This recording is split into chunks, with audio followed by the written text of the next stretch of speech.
जय हिंद, जय भारत साथियों। आप देख रहे हैं एसटी लाइव न्यूज़ और सहज प्रभा न्यूज़। इस वक्त हम मौजूद हैं हिसार शहर के 16 सेक्टर और 17 सेक्टर के साथ में जो झुग्गियाँ लगती है। आज से एक सप्ताह पहले यहाँ दिल दहला देने वाली घटना घटी थी। सभी झुग्गियाँ जो आप देख रहे हैं वो जलकर बिल्कुल राख हो गई थी। इन लोगों का सामान, पहनने के कपड़े तक दूसरे नहीं बचे थे। और उस दौरान समाज सेवी संस्थाएं और प्रशासन द्वारा कुछ मदद की गई, जिससे आज फिर वो इनके आशियाने, सर छुपाने के जो है साधन बन गए। यहाँ कुछ थोड़ी बहुत आप कह सकते हैं चमक है इन लोगों के चेहरे पर। जो सामान जल गया है उसकी छोटी मोटी खरीदारी भी कर रहे हैं। और हमारे साथ यहाँ एक मातृशक्ति जुड़ी है, बात करेंगे हम उनसे। हाँ जी, नमस्कार जी, क्या नाम है जी आपका? हाँ, आप बताएं क्या कहना चाहते हैं आप?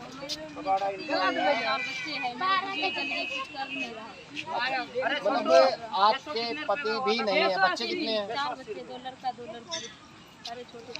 तो किसी तरह की आपको मदद नहीं मिल रही क्या? कोई मदद नहीं दे रहा है। अभी आप जो कागज लेके खड़े हैं, किस तरह का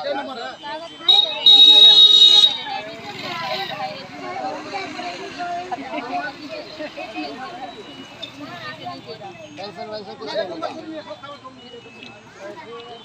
शासन प्रशासन इस ओर ध्यान दे, इनको जो ज़रूरत की आवश्यकता है इनकी, जो मौके पर इनकी मदद करें और एक मानवता को एक अच्छा संदेश जो है देश समाज को दें। और आपको और दिखाते हैं तस्वीरें। यहाँ कुछ झुग्गियाँ यहाँ बनी है दोबारा, और जो एक सप्ताह पहले यह जो है धू धू करके जल रहा था एरिया, आज ये देखिए कुत्ता भी बड़े आराम से नींद ले रहा है। और छोटे छोटे बच्चे भी यहाँ जो है आपको दिखा देते हैं किस तरह से खेल रहे हैं। इनके चेहरे पर एक बार फिर आशा की किरण और थोड़ी चमक इनके चेहरे पर आई है। मैं अपने सहयोगी कहूँगा थोड़ा कैमरा घुमा करके जो है दिखाएं कि कितनी झुग्गियाँ और बन चुकी हैं, और आगे भी इनकी सेवा के लिए हिसार शहर की जनता, समाज सेवी संस्थाएं और शासन प्रशासन आगे आ रहा है।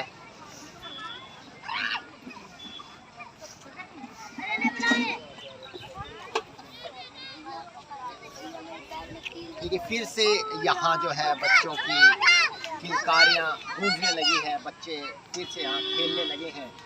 और आसियाने जो उजड़ गए थे, आज दोबारा जो है यहाँ वो खुशी का थोड़ा माहौल, जो एक ज़िंदगी की आस इनके लिए बना है कि दोबारा इनको ज़िंदगी जीने की आस, उम्मीद जाग गई है। और यहाँ हमारे साथ एक साथी और जुड़े हैं जो भीम आर्मी से हैं, इनसे बात करना चाहेंगे। सर नमस्कार। नमस्कार जी, सहज प्रभा और आपका बहुत बहुत शुक्रिया जी, धन्यवाद। तो किस तरह की आप मदद कर रहे हैं अपने संगठन की तरफ से? मैं संचालक अम्बेडकर परस्पर का भीम आर्मी जी, हम संगठन के साथियों की मदद की वजह से जो आपको देख रहे हैं कि तमाम जो झोपड़ी जो फ्री है जी, हमने काफ़ी मील लगाने का काम किया जी। और अब धीरे धीरे ये खुद भी कोशिश कर रहे हैं तमाम झोपड़ी जो फ्री। पहले मान लो हमने 2 बांस 3 बांस से, जैसे कि स्ट्रक्चर आप देख रहे हो, 2 बांस काट दिए, एक ऊपर गादा है, इसके ऊपर के तिरपाल लगा दिया जी। हमने इस टाइप की झोपड़ी बना के देख रहे हो जी, हमें कर दिया हमने लगा। उसके बाद में जो मजबूती देने का काम करेंगे, मजबूत करने की परिवार खुद कोशिश करेंगे जी। तो ये चीज़ें आज हमें जरा झोपड़ी बना करके देखा है, तो देखने को मिला है कि इन्होंने अपनी झोपड़ी को एक आकार देना शुरू कर दिया है जी। इसके अंदर आप देख रहे होंगे, इधर खुला रिजर्व है, मैं अपने सहयोगी कहूँगा दिखाएं। इधर दोबारा से सरेंडर खुला। और अपने ये नहीं है कि लोग हिम्मत हारने वाले जी, ये खून पसीने मेहनत की कमाई से अपना बच्चों को बढ़ा रहे हैं, अपने परिवार को बढ़ाने वाले लोग हैं, ये हारने वाले लोग नहीं हैं। तो हम इस टाइप के लोगों की मदद के लिए मैं तो कहता हूँ कि एक हमारे संगठन को, क्यों हमारे तमाम उन सामाजिक संगठनों को, तमाम उन सामाजिक शक्तियों को बाहर आकर के हर लोगों को मदद करनी चाहिए, इन्हें हिम्मत देनी चाहिए कि भाई ये लोग झुग्गी झोपड़ियों में रह रहे हैं तो ये इनकी एक समस्या है। ये इनकी समस्या क्यों है? क्योंकि सत्ताधारी जो पार्टी है वो एक इनको अनदेखा करके और एक मजबूत पेशे वाले को ही पीछे मजबूत करने का काम कर रही है। इसीलिए ये आज शिक्षा से वंचित हैं, ये आज घर से बेघर भी हैं। इनके बच्चे आप देख रहे हैं कि सभी कुपोषण के शिकार हैं। इनके पास शिक्षा भी नहीं है, स्वास्थ्य भी नहीं है, और जो सरकारी जो फंडामेंटल राइट्स जो हमारा संविधान में कॉन्स्टिट्यूशन जो हमें राइट्स देता है, अधिकार देता है, जो पढ़ाई का अधिकार देता है, जो हमें शिक्षा का अधिकार देता है, जो हमें स्वास्थ्य जो संबंधित जितने भी तमाम टाइप की बीमारियां होती है उनको हेल्थ स्वास्थ्य बीमारियों में दवाइयों का अधिकार देता है। अच्छा, तमाम अधिकार, कपड़ा पहनने का अधिकार, मतलब जानकारी, उपचार और उनके जो है बचाव के भी इनको जानकारी मिलनी चाहिए। और समय समय पर इधर सरकार जितने भी जो चाहे स्वास्थ्य विभाग है, चाहे एजुकेशन विभाग है, इन लोगों को इधर आकर के हमारी शिक्षा प्रणाली बड़ी मजबूत और इन लोगों को अगर कोई बदलाव कर सकती है वो शिक्षा कर सकती है और शिक्षा स्तर इनको बढ़ाना चाहिए। और जैसे कि हम पहले भी देख रहे हैं कि झुग्गी झोपड़ियों से बस आती है, बच्चों को पढ़ाने के लिए स्कूल ले जाती है और वापस छोड़ के जाती है। तो मेरा ये मानना है कि इनके ऊपर ना, इन झुग्गी झोपड़ियों में शिक्षा के ऊपर काम करना जरूरी है। तो हमारे भीम आर्मी की मीटिंग हुई थी और उसके अंदर भी डिसाइड किया गया है कि जल्दी ही एक नॉर्मल अवस्था में जब ये झुग्गी झोपड़ी वापस आएंगी तो हम इधर भीम आर्मी पाठशाला खोलने का काम करेंगे। और जो तमाम मेरे छोटे बच्चे हैं ये जो इधर शिक्षा से वंचित हैं, हमें अक्षर ज्ञान देने का काम करेंगे। प्रारंभिक शिक्षा इनकी मजबूत, इनको अक्षर ज्ञान देने का काम हम भीम आर्मी में 4 पाठशाला करेगी। और ये निश्चित हमारे साथियों ने मिल करके मीटिंग करके ऐसा तय कर लिया है कि पहले इनकी जो लड़ाई है मूलभूत, जैसे झोपड़ी की लड़ाई है, वो पहले स्टार्टिंग में हमने इनकी कुछ झोपड़ियों का काम किया, तो हमें उसी काम को ना थोड़ा जो लोगों के पास हम पूछ नहीं पाएंगे, सभी लोगों के पास हमें कोशिश है धीरे धीरे करके जिन लोगों की झोपड़ी नहीं बनी है उनके भी हम बनाने का काम करेंगे। और उन लोगों को मैं एक संदेश देना चाहता हूँ जो लोग आज के दिन इनकी झोपड़ियों का अगर ऐसा जो मंजर है वो मेरा ऐसा लगता है, कुछ लोग है ना इधर के कॉलोनी के लोग हैं वो विरोध कर रहे हैं कि इनको दोबारा से झुग्गी झोपड़ियों को इधर बसने नहीं देंगे। तो मेरा ये मानना है कि झुग्गी झोपड़ी की ज़मीन है ना, ये आपके बाप की नहीं है, आपके पप्पू की नहीं है, ये गवर्नमेंट की ज़मीन है और गवर्नमेंट अधिकार देती है। जो भूमिहीन आदमी है गवर्नमेंट उसको अधिकार देती है, हमारा संविधान अधिकार देता है। इस देश के नागरिक होने के नाते कहीं पर भी देश में रह सकते हैं, कहीं पर बैठ सकते हैं, कहीं पर घूम सकते हैं, कहीं पर पढ़ सकते हैं। तो ये हमारा राइट है। सरकारी ज़मीन, जो सरकारी ज़मीन है वो ज़मीन हमारी है। और कोई निकाल के तो देखा है आज इस झोपड़ी में खड़े, इस झोपड़ी में सभी टेंट इधर गड़ेंगे और दोबारा से इस टाइप की मानसिकता, मेंटेलिटी आपने समाज के अंदर दोबारा से विरोध करने का काम करोगे तो भीम आर्मी पीड़ित परिवारों के साथ सभी झुग्गी झोपड़ी वालों के साथ में खड़ी है और उनकी लड़ाई हम लड़ने का काम करेंगे। वो चाहे कोर्ट की लड़ाई हो, वो चाहे सरकार के साथ लड़ाई हो, वो चाहे प्रशासन, पुलिस प्रशासन के साथ लड़ाई हो, वो चाहे किसी कॉलोनी सेक्टर वालों के साथ हो। हम डेफिनेटली हमारी इंटेंशन यही कहती है कि हमें इनकी मदद करनी है और इसी जगह पर करनी है। जब ये लोग ये चाहेंगे कि हमें इधर रहना तो इधर रहेंगे, ये किसी की प्रॉपर्टी नहीं, सरकार की। क्या वजह है कि कुछ लोग जैसे कि आपने बताया सेक्टर वासी भी हो सकते हैं वो विरोध कर रहे हैं, क्या कारण है? देखो, हम नहीं जानते कि भाई ये जलाने का काम किसने किया और न हम किसी पे आरोप लगाते कि किसी ने जलाई। हमारा ये मानना है कि भाई ये ऊपर से बिजली के वायर भी है, तमाम टाइप की कोई भी दिक्कत हो सकती है और एक इंसिडेंट हो सकती है। हम नहीं आरोप लगाते, अभी कारण अज्ञात है। हाँ, अभी तक कारण हम नहीं जान पाए हैं और जब तक हम नहीं जान सकते जब तक हम कहना गलत बात होती है। तो ये नहीं कहेंगे किसी ने जलाई है, हम ये कहते हैं कि जड़ी है। और जलाने के बाद में जो विरोध की आवाज़ उठी है उस पर एक सख्त जाता है, क्वेश्चन वाचक लग जाता है कि कहीं न कहीं इनका हाथ, ये बात उनके विरोध से झलकती है। मैं नहीं कहता ये चीज़ें, सोशल मीडिया कहती है चीज़ें, अखबार बोलता है चीज़ें और जो एक सामाजिक स्ट्रक्चर है वही चीज़ें बोलता है कि जलाने वाला ही उनकी मंशा थी कि इधर जलाई जाए, खाली करवाया जाए और उसके बाद में इस ज़मीन का इस्तेमाल हमारे पर्सनल बेनिफिट में इस्तेमाल किया जाए। चाहे वो हमारे ज़मीन का रेट बढ़ाने की बात हो, वो चाहे हमारे मकान का रेट बढ़ाने की बात हो, चाहे वो मकान का किराया बढ़ाने की बात हो, तमाम मतलब बातें हो सकती हैं। दो लोग इन गरीब लोगों के ऊपर आरोप लगाते हैं, क्वेश्चन खड़े करते हैं कि ये नशा बेचते हैं, ये लोग अजीब टाइप का धंधा करते हैं।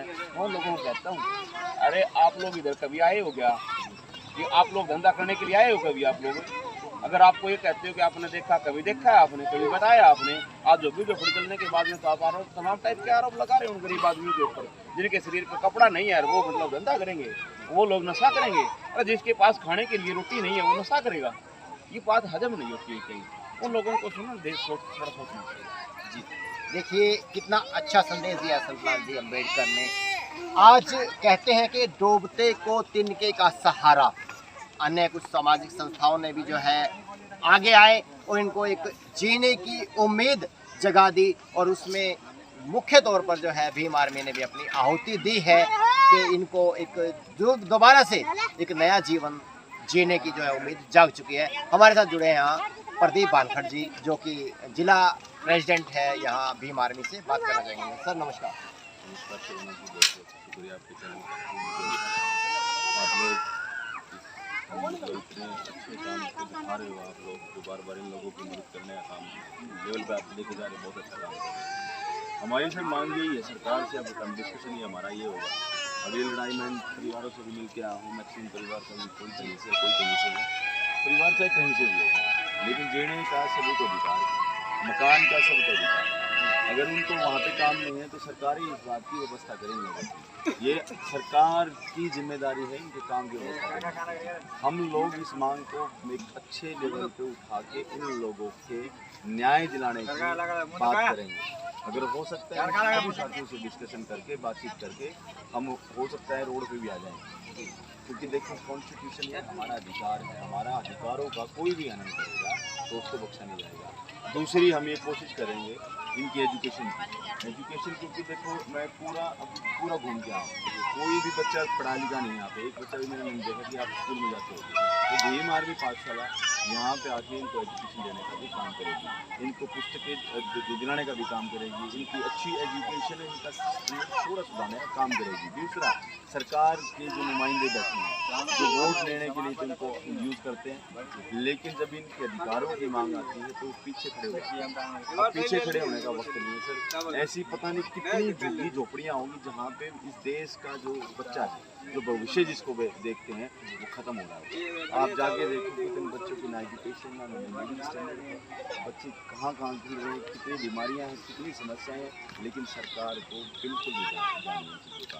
अब धीरे धीरे चीज़ें ये होती जाएंगी कि हम लोग इनकी लड़ाई लड़ने का काम करेंगे। अगर एक जगह से हम लड़ाई लड़ते हैं, जीतते हैं, तो तमाम जितना भी देश है तो वहाँ पे लड़ाई लड़ी जाएगी। क्योंकि अगर देखिए शिवानंद जी, अगर आप पैदा हुए हैं तो आपको रहने का भी अधिकार है, आपके सबका भी अधिकार है। प्रधानमंत्री बोलते हैं कि सबका साथ सबका विकास, प्रधानमंत्री बोलते हैं कि सबको आवास योजना दी जाएगी, प्रधानमंत्री बोलते हैं सबको शिक्षा दी जाएगी, प्रधानमंत्री बोलते हैं कि महिलाओं का सम्मान किया जाएगा, प्रधानमंत्री बोलते हैं कि युवाओं को रोजगार दिया जाएगा। क्या एक भी बात पे प्रधानमंत्री इस देश के खड़े होते हैं?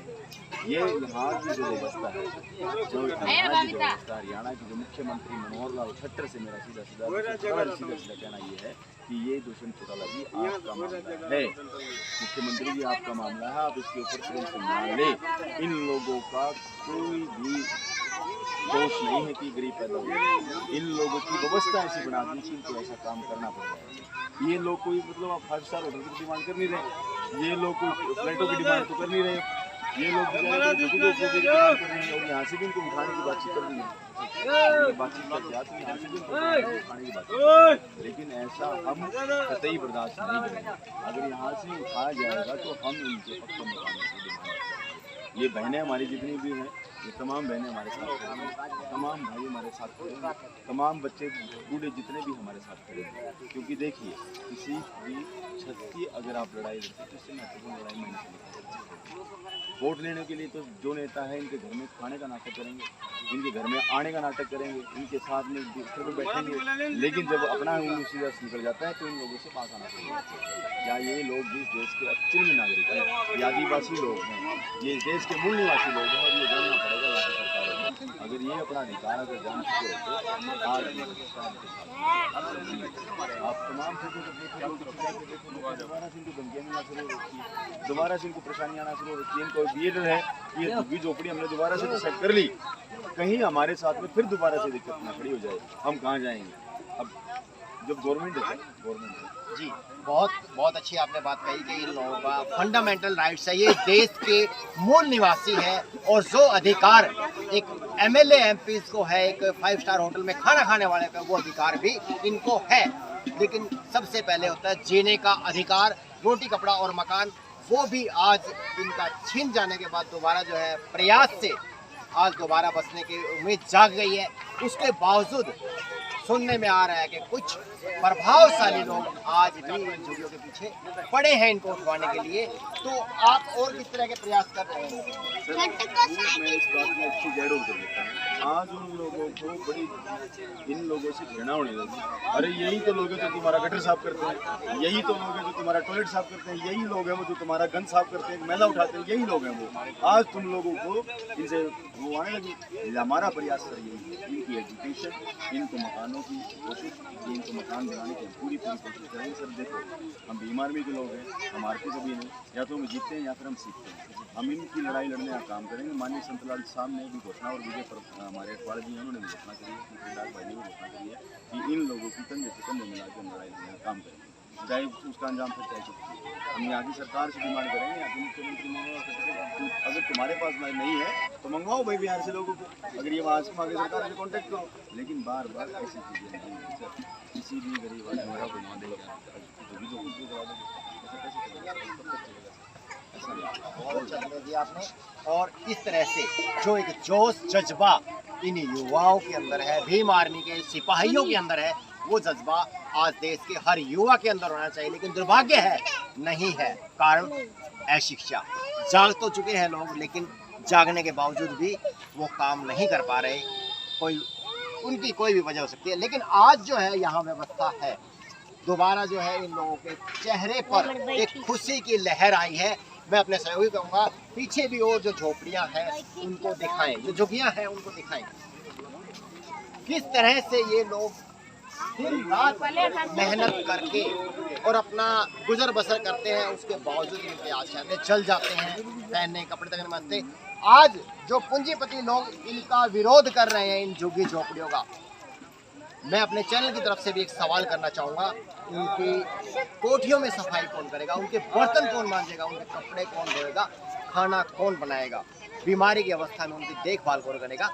यही वो लोग हैं जो उनको बड़ी बड़ी कोठियाँ, हवेलियाँ, बंगले बना करके देते हैं। कम से कम इनके साथ सहानुभूति ना कर सके तो विरोध ना करे। मैं अपने चैनल के माध्यम से देश प्रदेश के जो है युवा साथी हैं, समाज सेवी संस्थाएं, उनसे भी अनुरोध करूँगा कि वो आगे आएँ और इन लोगों की मदद करें। इनको उम्मीद है दोबारा ज़िंदगी अपनी जीने की। देश प्रदेश की ताज़ा तरीन खबरों के लिए बने रहें। जय हिंद, जय भारत।